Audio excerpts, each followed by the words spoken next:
Hello and welcome to the Philly Peach Podcast, where I am your host, Jasmine Ross, aka Empress Rossi, and I want to say thank you for choosing to tune into the Philly Peach Podcast today. If you are choosing to be here, that means you are choosing growth and development so that you can focus on growing into the person who you are destined to become. And so, continuing in the same theme that we have had for the last few episodes, just discussing marriage and being properly positioned for marriage, being prepared for marriage, understanding that God has a particular specific desire and design for the establishment of marriage and all these other things.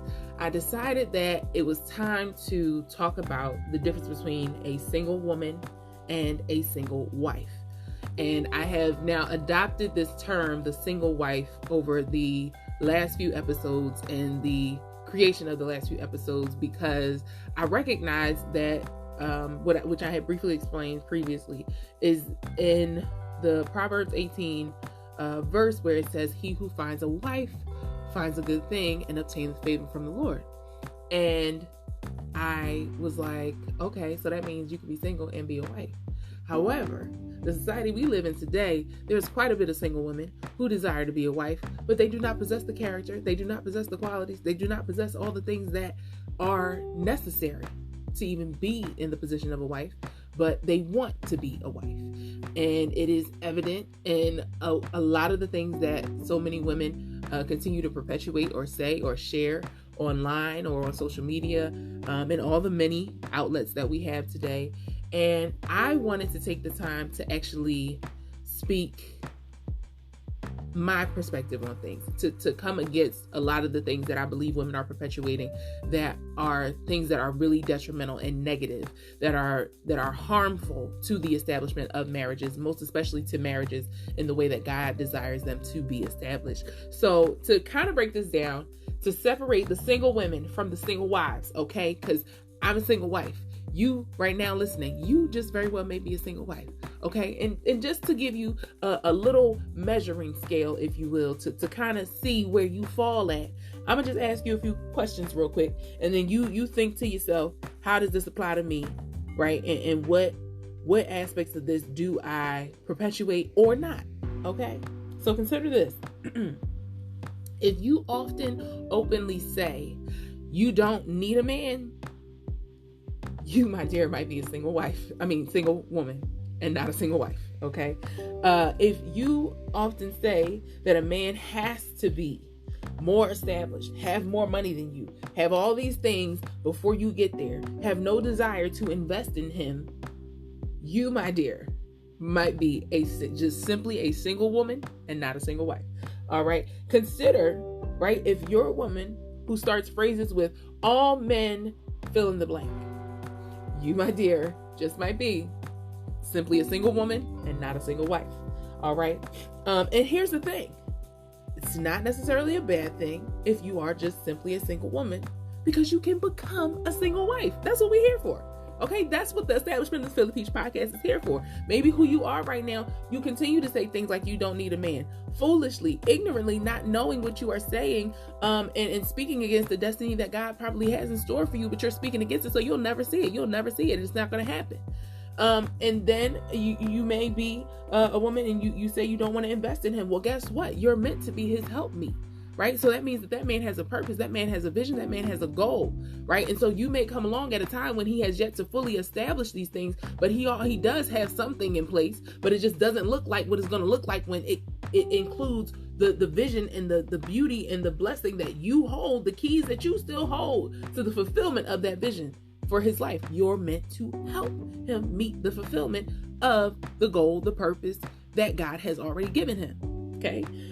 So you can become that, but I want to kind of dispel a lot of the things that women are perpetuating or saying right now, because it is really harmful with the state of our society right now. There's been much conversation around the fact that we are getting married significantly later.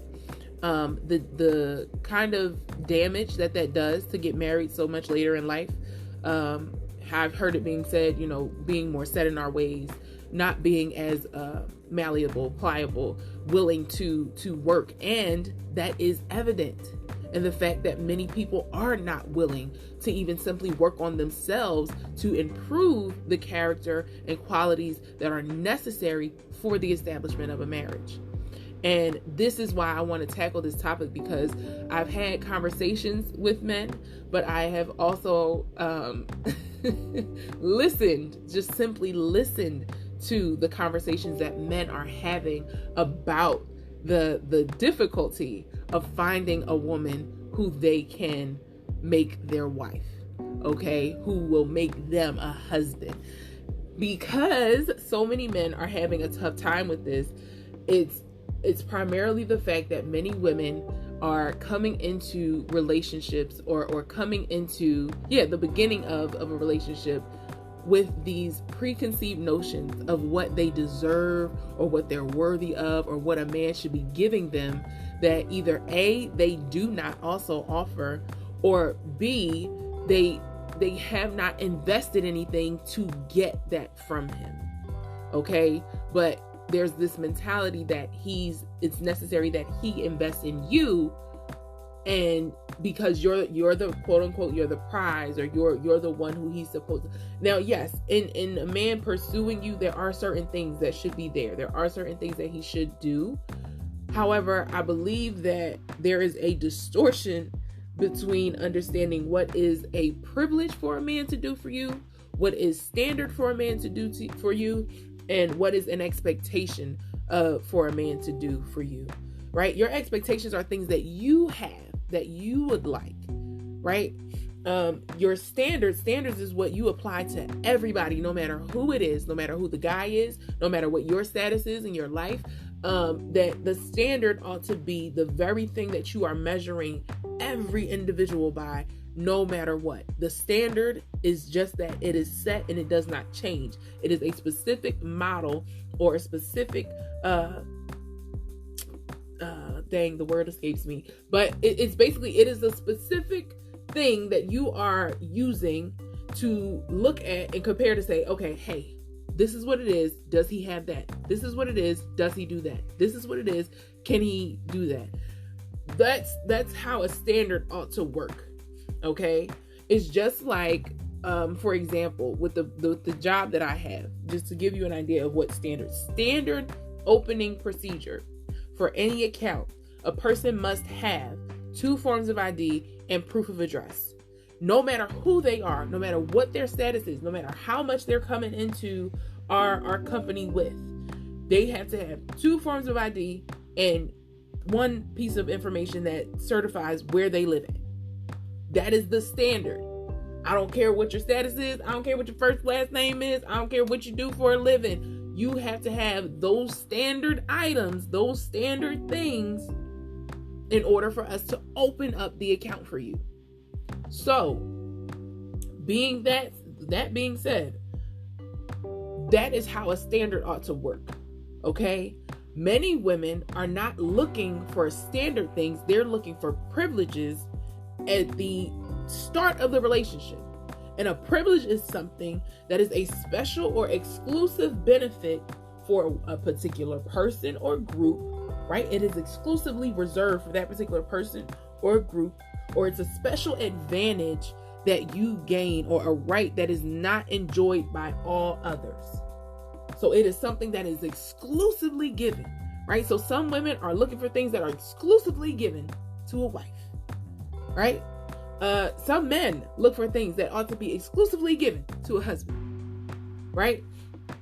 There are things that you can measure by that are not a privilege.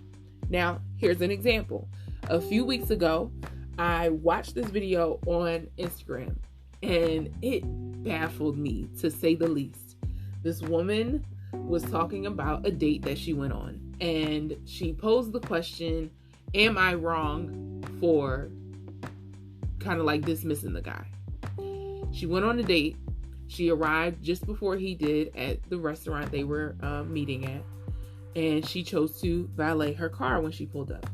He arrived not long after her, so she noticed that he didn't valet his car. He parked across the street. They go in, they have a good time. He pays for dinner. He even brought her flowers and everything. She didn't fully finish her meal.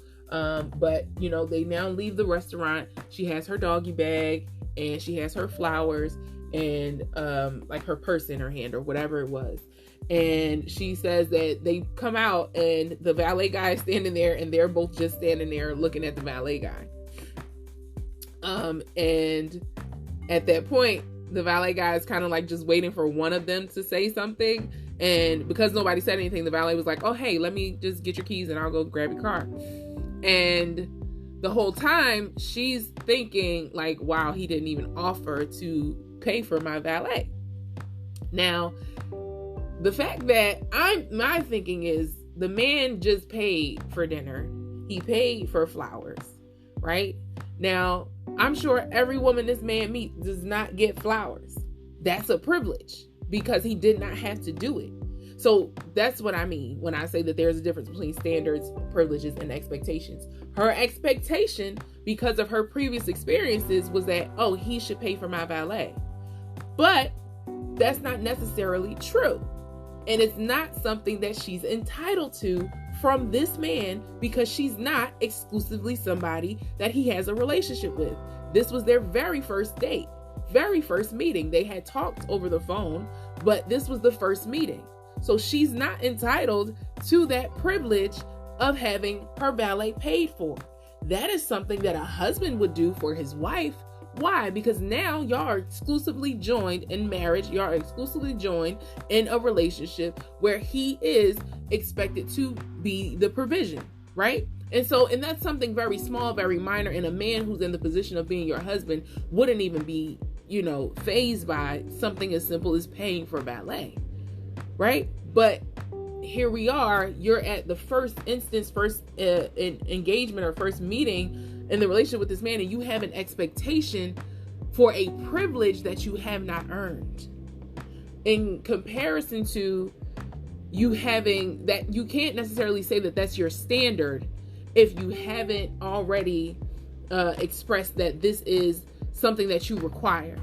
And I also believe standards should be communicated, right? Now, there's a way to do it where you're not just pouring all out everything that you want or everything that you would like, because now you open yourself up to be vulnerable for manipulation of those things. And now he's like, oh, because I know she likes this, this, and this, because I know she wants this, this, and this, I'm gonna do all of that so then I can get, right? And so we've heard that conversation, and it's been said many a times how that is a thing. Men will, manipulate whatever it is a woman tells him that she wants so that way he can ultimately fulfill whatever he wants, typically sex, right? So there's that. And so I really hope that this is helping to give you a perspective or an understanding that as women, we're not entitled to receive privileges from men, especially at the start of a relationship, let alone the other aspect of it, where I see often, or I've heard often, that women are like, oh, he got to take me to Ruth Chris Steakhouse for our first date. Like, he got to ball out, blah, blah, blah. But ma'am, you can't, if you just wanted to go have a meal at Ruth Chris, you couldn't go. Now, don't get me wrong. Look, I ain't never been to Ruth Chris, but I don't even know. I don't know what the menu's like. I don't know what it costs. So I don't know if I could afford it or not. But anywhere that I like to go, I go. And I'm not going to put it, just because I'm able to do certain things for myself now, because I am in a better position than I've been in before in my life, I'm not going to automatically go into a relationship with the expectation that a man has to provide material things for me that I can provide for myself. Why am I going into a relationship? And I mean, just thinking about this, thinking out loud, why am I going into the relationship with the expectation that a man is going to provide for me the very same things that I can do for myself? When, especially from a material aspect, because that's not the essentials of the relationship.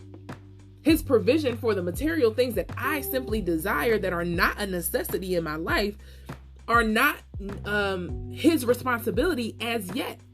And even still, that is a privilege for him to provide those things to me. when we get to a point in a relationship and he says, hey, I want to help you, right? Because a lot of men want to fix anything that we say we have a problem with. A lot of men want to be able to provide for their woman or their significant other, right? Even prior to making him or making her their wife. Okay. But if you are simply a woman who has all of these standards, all of these requirements, all of these things that you are expecting in a relationship before you invest anything, you are out of your mind. All right. And I mean, that's probably like the gentlest way I can tell you. Because you have to first invest in yourself. You have to first do the work. And even when you are able to provide or create a lifestyle for yourself, when you are first entering into a relationship and you are just getting to know a person, it is not their responsibility to now take on what it is that you have going on, right? It is of their free will to choose to do so. To have that expectation and to lay that on that man at the very start of the relationship is, to me, unrealistic. And it is what is a factor in why we are not having successful relationships, let alone successful marriages, because they're beginning with a foundation that is not secure. Now, not only is the foundation not secure, but some of us as women are not secure. You're not secure in who you are. You're not secure in where you stand. You're not secure in your personality. You're not secure in your character. You're not secure in your emotions. You're not secure in so many ways because there are so many areas of things that you have unaddressed, yet you're expecting that by entering into this relationship is going to fix it for you. It's going to heal it for you. It's going to make it better for you. And that is, again, not something that is the responsibility of the other person whom you choose to entertain for a relationship. And then when he doesn't meet that standard or when he doesn't fulfill that thing, then you're upset or you feel like, oh, see, this is what I mean when I say all men do this and men don't want to do that. No, the men that you meet because of the behavior and the character and the things that you've done that contributed to his response to you in that way is why you get the response that you get from men. That is not indicative of all men having that same behavior, of all men doing those same things. That's not why that's happening to you. You have to take the time to step back and do some introspective work as a woman to say what areas of my life or what areas of my character and what areas of my personality and qualities that I currently possess are contributing to the negative result that I am having and experiencing in the relationships that I have. Even in friendships, not even exclusive to romantic relationships, even in friendships, even in professional and business relationships, your character and your personality speak for you, even when you're not talking. Now, some of y'all open your mouth and it makes it like 10 times worse. Because now, out of the abundance of the heart, the mouth speak is what the word says. And it is evident in the things that you say. It is evident in the things that you post. It is evident in the way that you behave. It is evident in your actions. So all of these things are evidence of what you have an abundance of within you. And it's coming out. So you now have to go in and find all these things that need to be uprooted and removed out of you so that way you can now have room to receive the things that are going to benefit you. Because without doing the work to take the time to sit down and acknowledge, okay, who am I? Understand who you are. Seek God. Ask God. You're my creator. You're my manufacturer. I'm dealing with this. I'm struggling with this. I have these problems. I have these issues. I want to be married. I want to be a wife. Tell the truth. Because to say you don't need a man because just to make yourself feel better, right? Because it comes from a place where you're trying to make yourself feel better about the failed relationships that you have had and then and try to compensate for the lack thereof. Because of what you have not done the work to try to get over, what you have not done the work to get past the hurt and the things that you contributed to the relationship being what it is. I.e., now I had multiple boyfriends up until the point of about 2017. And all right, I said multiple boyfriends, and I think that sounds like it's a lot. It's not a lot. I just want to give y'all a personal example, right? I'm going to use me. Anytime I want to give an example of these things, I'm going to use me, because I'm not just preaching at y'all. I'm teaching from a perspective of understanding through experience and now new knowledge through the Word of God. And so I want y'all to understand that previously in my relationships, I had allowed so many things to happen, and I had to change my language. And that is the problem for many of us as women when we are enduring a lot of hurt, when we are enduring a lot of pain, when we are constantly going through relationships and it's a negative outcome, and we endure a lot of negative emotional, mental, and sometimes unfortunately even physical abuse that now impacts the way that we look at ourselves and even the way that we understand ourselves, and it impacts our thinking and our desires for the things that we want. Okay. And so I say that to say, in my previous relationships, I got to the point back in 2017 where I was like, okay, I have to take responsibility for my part in what happened. Right. So I had 3 boyfriends significantly from the time I was 16, when my mom officially allowed me to have a boyfriend. Up until 2017, I was 23, 24. And so within that time frame, I had actually dated the same guy on and off from the time I was 16 all the way up until college. And then I had a relationship with a guy that I went to elementary school with at some point during high school, during one of them one-off times.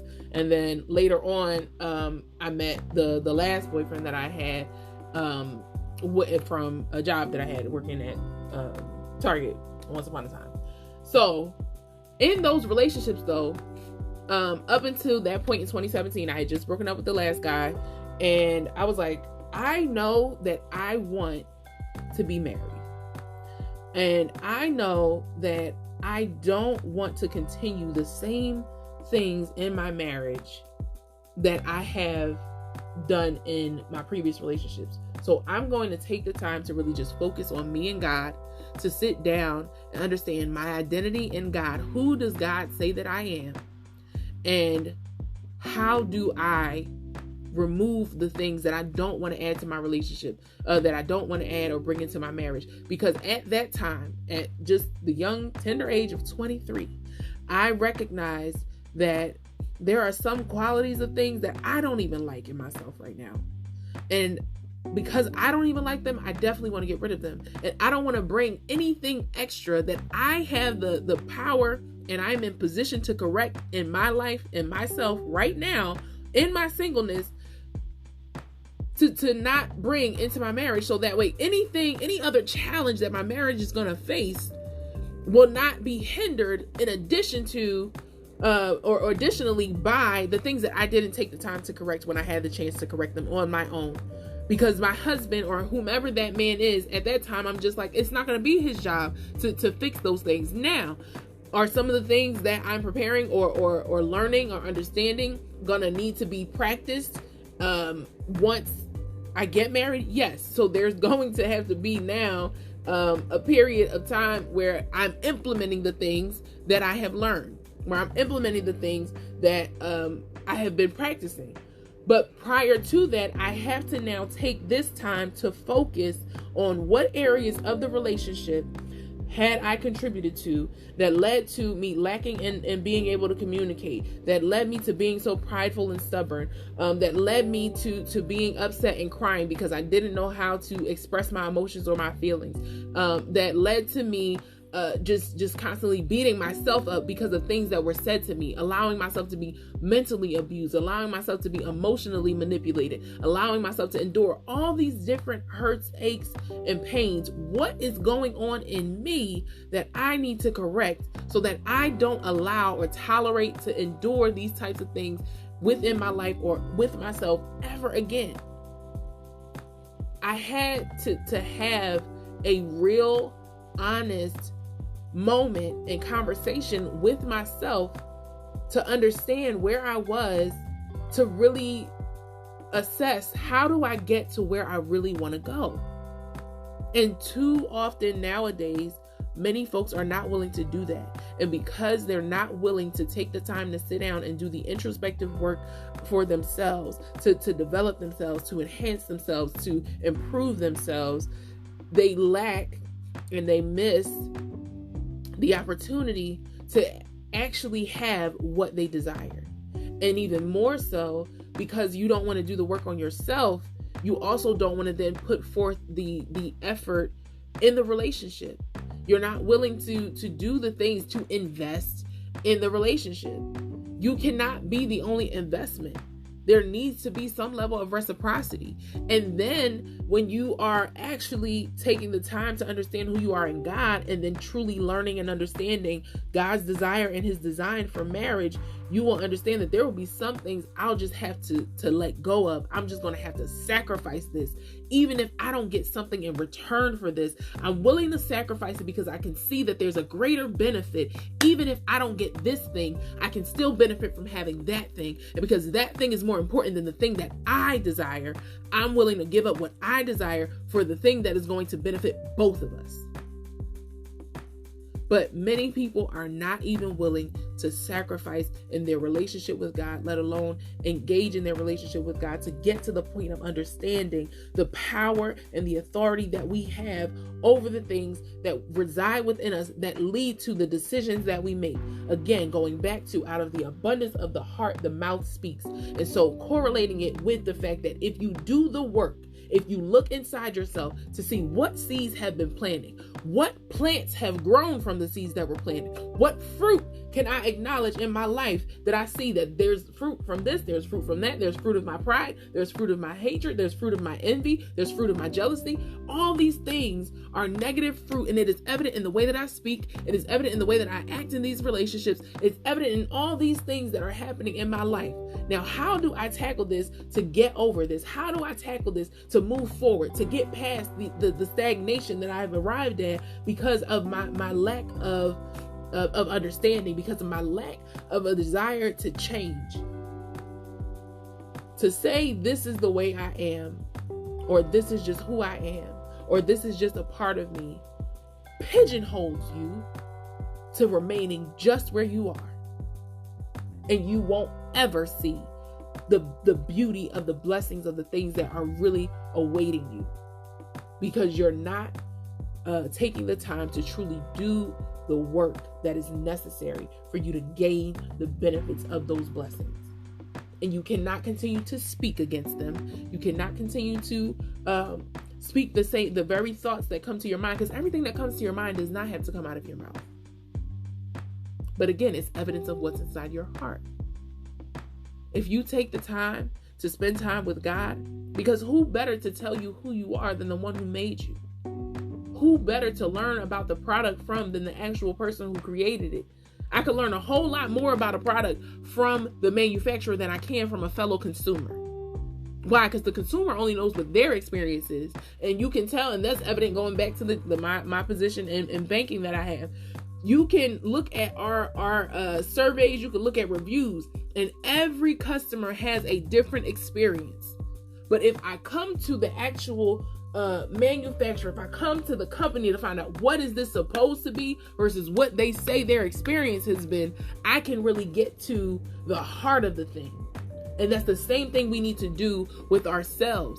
I can look at the fruit. I can look at the everything that has been planted. There's a root to these things that I need to get to. That's going to get to the heart of these things. That's now going to allow me to take and uproot them, so that way I can now plant new seeds. I can cultivate a new ground and cultivate this soil, so that God can exchange all the things that are not like him to put in the things that are of him, so that way now I can have those seeds planted. Those seeds can be nurtured and watered, and those seeds can grow into the plants, and then I will see the fruit of the Spirit in my life. I will see the fruit of love. I will have joy. I will have peace. I will have patience. I will be able to be kind to other people. I'll be self-control. I'll be gentle. I'll have all these things that'll be evident of the change, of the shift that has happened. Even if I'm not saying it to other people, it's going to be evident.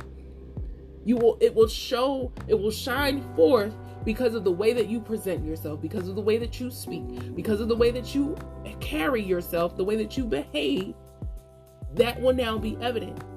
But without taking the time to do the work, it is unrealistic to have expectations for the fulfillment of a relationship, or for a man to come into a relationship with you and provide you with things that you can't even provide for yourself, because you haven't even taken the time to understand what your real needs are, who you really are, what you really can bring and add to the relationship. In one of the previous episodes, I talked about the fact that it is important to take the time to sit down and acknowledge, okay, what qualities do I possess? What aspects of my character are beneficial, not only to others, but to me? What good things can I say about myself? What things, finding and acknowledging, okay, all the things that I possess, and now how can I contribute them to a relationship? What are some of the things that maybe I can work on that will benefit the contribution that I want to make to my future relationships? But I'm telling you now, you have to take the time to sit down and really do that work. You have to take the time to say, God, I realize, I acknowledge I've messed up. God, I realize, I acknowledge that I haven't always done the right thing. And when you finally do that, when you finally sit down and do the introspective work, and you reflect on all the experiences and things you've had, and instead of looking at it from the perspective of pointing the finger to say, okay, he did so and so and so to me, and he hurt me, and it left this scar in me, and it left this, and it left that. Okay, of all the things that it left, you can get in contact with the healer of all healers to be able to be healed in those areas, to the point where the wound won't even leave a scar, and there'll be no evidence that it ever even occurred in your life. But you have to choose to pursue that. God does not force himself on anybody. He is very much so a gentleman.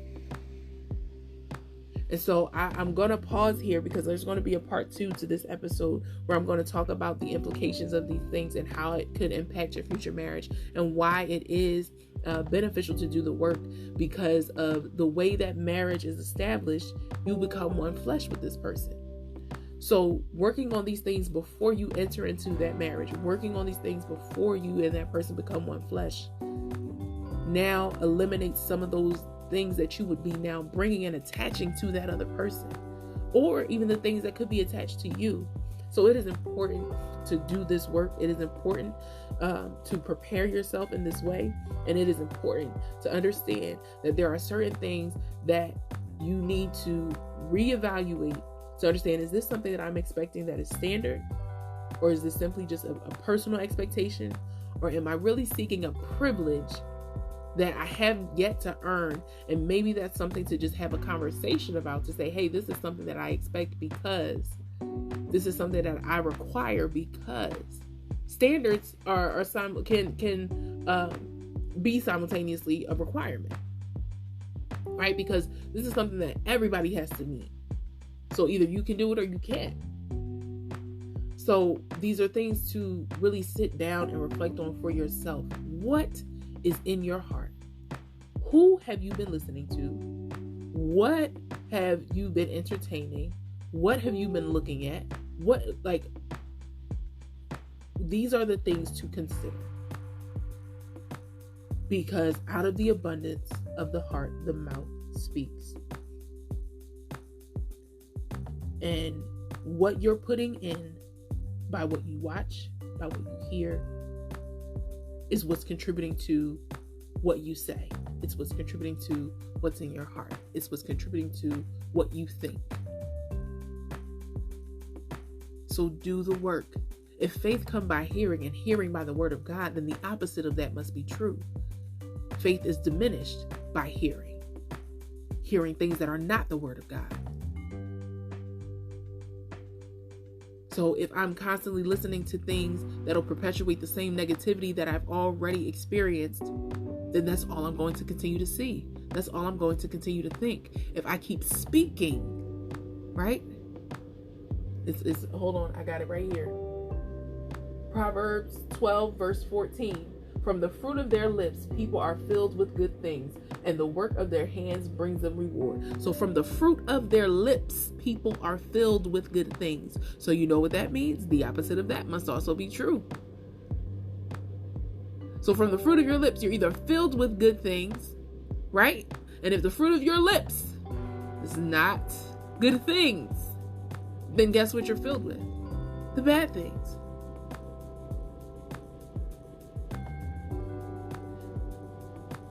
The power of life and death is in your tongue.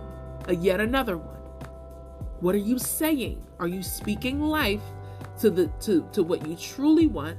Or are you speaking death to it by perpetuating those very same things that you hear from other people? You got to look at yourself. It's not always the other person. And even in what the other person has done, you have to make room for the person who's meant for you. You gotta forgive. You gotta let go of what has happened. Find out what aspect of it you contributed to. And now decide, I want to change these things. I'm going to do better. I will have that which the Lord has for me. And get to work. Get to work. And so I'm going to stop here. Like I said, and get into the part 2 of this episode, but I'm going to stop episode 5 right here because I know I want to stick to a certain time frame when it comes to the episodes. But yeah, so this will be the episode for today, Tuesday, and then on Thursday will be part 2 of single woman versus single wife. I hope that this has been uplifting and encouraging, and I hope that it has been insightful and helpful and beneficial to you. Please follow me on Instagram. That's going to be at JasmineA.ELN. Okay, it's JasmineA.ELN. I'll put it on the screen here for YouTube, and I'll also put it in the description as well, so that way you guys can have that. Also, make sure to like, comment, and subscribe below. Did you connect with anything that I said? Could you relate? Did you find something useful or beneficial to you from anything that was shared? Please share your story. Tell me in the comment section below. If you are listening via podcast on a platform, please leave a comment. Please leave a question. Whatever it is that you have, please leave it for me. I realized in the last few episodes that I hadn't been sharing this information, so I definitely just want to encourage you guys to engage and interact, because I want to engage and interact with you all as well. And so with that being said, as I always say at every episode, to remind you, pray, prepare, pursue, persist, and you will prosper. Pray about everything. Don't worry about anything. Prepare for what you prayed for. Pursue that which you prepared for. Be persistent in your pursuit, and you will prosper. Until next time on the Philly Peach Podcast, I'm your host, Jasmine Ross.